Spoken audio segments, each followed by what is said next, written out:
हरे कृष्णा दोस्तों, राधे राधे। आप सभी कैसे हैं? आशा करती हूँ आप सभी कुशल मंगल होंगे।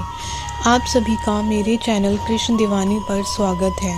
अगर आप नए हैं तो चैनल को सब्सक्राइब करना ना भूलें।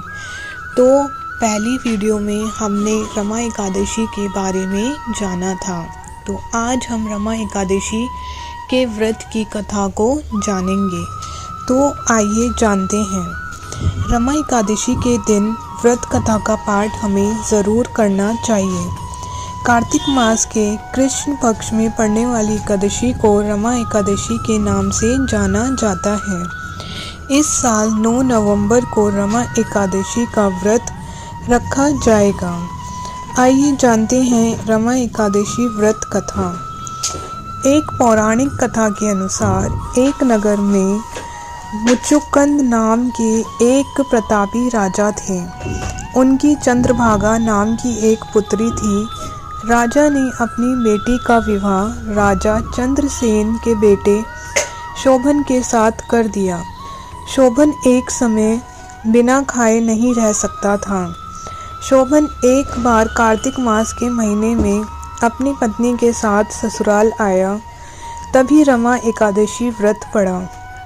चंद्रभागा के गृह राज्य में सभी रमा एकादशी का नियम पूर्वक व्रत रखते थे और ऐसा ही करने के लिए शोभन से भी कहा गया। शोभन इस बात को लेकर परेशान हो गया कि वह एक पल भी भूखा नहीं रह सकता, तो वह रमा एकादशी का व्रत कैसे करेगा।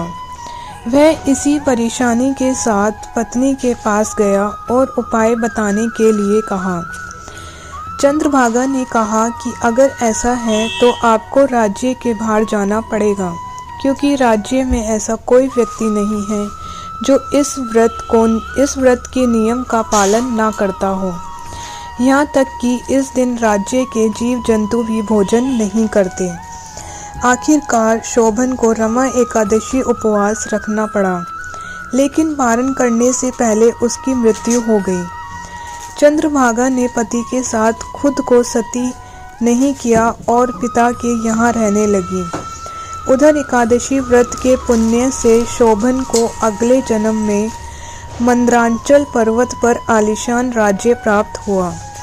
एक बार मुचुकुंदपुर के ब्राह्मण तीर्थ यात्रा करते हुए शोभन के दिव्य नगर पहुँचे। उन्होंने सिंहासन पर विराजमान शोभन को देखते ही पहचान लिया। ब्राह्मणों को देखकर शोभन सिंहासन से उठे और पूछा कि ये सब कैसे हुआ।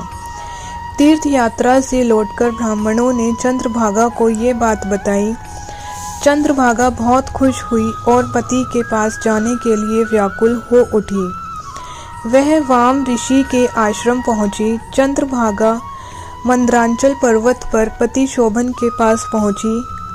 अपने एकादशी व्रतों के पुण्य का फल शोभन को देते हुए उसके सिंहासन व राज्य को चिरकाल के लिए स्थिर कर दिया।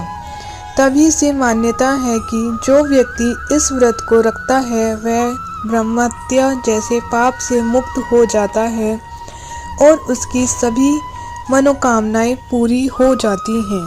तो ये थी रमा एकादशी की व्रत कथा। धार्मिक मान्यताओं के अनुसार रमा एकादशी का व्रत रखने वाले को अश्वमेध यज्ञ के बराबर पुण्य मिलता है।